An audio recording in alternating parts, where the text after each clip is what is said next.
Were the 2024 Maharashtra Assembly elections rigged? Well, that's the big question at the heart of a showdown between the Election Commission of India and leader of opposition Rahul Gandhi. In a sharply worded opinion piece for the Indian Express, Rahul Gandhi alleged large-scale electoral manipulation in Maharashtra. He called the November Assembly elections a case of match-fixing, accusing the ruling BJP and the Election Commission of industrial-scale rigging. However, the Election Commission of India argues that not only are Rahul's claims baseless, but they're also misleading. In this video, we'll take a closer look at Rahul Gandhi's claims and the Election Commission's response. But before that, a small appeal. The functioning of India's constitutional bodies and governance issues are a key focus of the Quint's coverage as a publication. We've consistently reported on the Election Commission of India with our investigations highlighting dubious electoral funding, big gaps in data, and concerns around voter lists. If you value our coverage and wish for us to do more, pay for our journalism. You can do that by scanning the QR code on your screen right now. Now coming back. According to Rahul Gandhi, here's what happened. The selection panel for election commissioners was rigged to favor the government. The voter rolls saw an unexplained addition of 41 lakh voters within just 5 months. Voting turnout figures allegedly jumped by a staggering 7.83% overnight, translating to 76 lakh extra votes. This surge was concentrated in 12,000 booths where the BJP was weak. Requests for CCTV footage and voter rolls with photos were either ignored or restricted. Now let's take a look at the Election Commission's responses to these allegations and assess how true or false they are. First, the selection panel for election commissioners. Now historically, the appointment of election commissioners was governed by the Election Commission Act of 1991. However, this act did not define any selection process. As a convention, the president appointed the poll commissioners on the advice of the Prime Minister. The problem here was that since the Election Commission is an independent body, the Prime Minister alone having the power to determine who becomes the Chief Election Commissioner violated the principle of free and fair elections.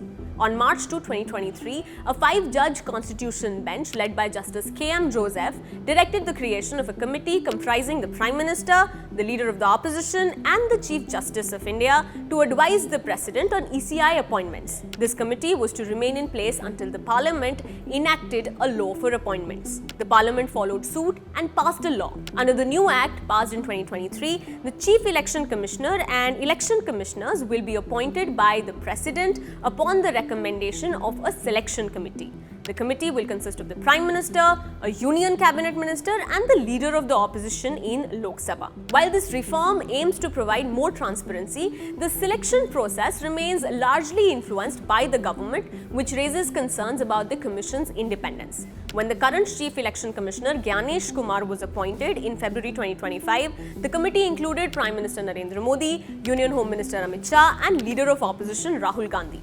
Rahul allegedly walked out of the meeting after just about 30 minutes and penned a dissent note claiming that the 2023 law handed control to the Prime Minister and Home Minister, sidelining the Leader of Opposition and compromising neutrality. The Election Commission's response, published through news agency ANI, did not address this specific point. Second allegation, the unexplained addition of 41 lakh voters. Rahul Gandhi alleged that 41 lakh new voters were added to the rolls within just 5 months. In response, the EC stated, and I quote, a total of 40 lakh 81,229 electors were added to the electoral rolls of Maharashtra from June to October 2024.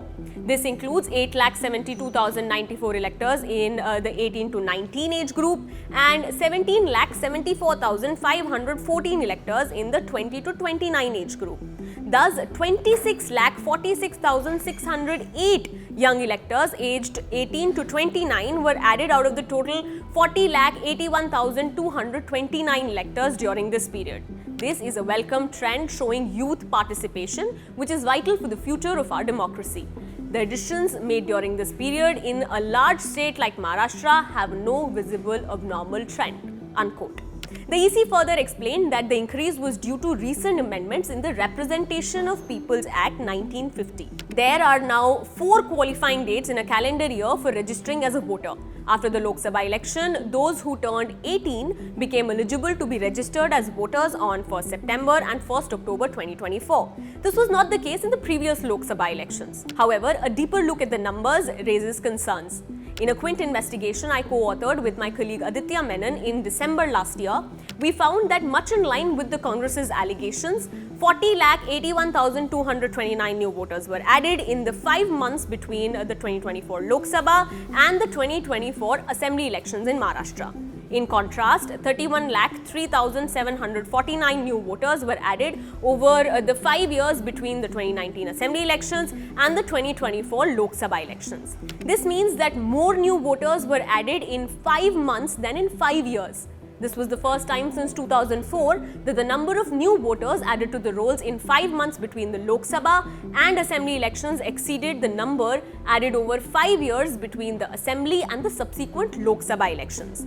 While the EC's explanation cites changes in qualifying date for voter registration, the fact that similar trends were not observed in states like Haryana and Jharkhand, which held elections in the same cycle as Maharashtra, raises questions. For instance, in Jharkhand, 6,53,773 new voters were added in 5 months between the 2019 Lok Sabha and Assembly elections, whereas only 2,54,652 new voters were added in the same period leading up to the 2024 Assembly elections. Additionally, projections suggest Maharashtra's estimated adult population in 2024 was 9.54 crore.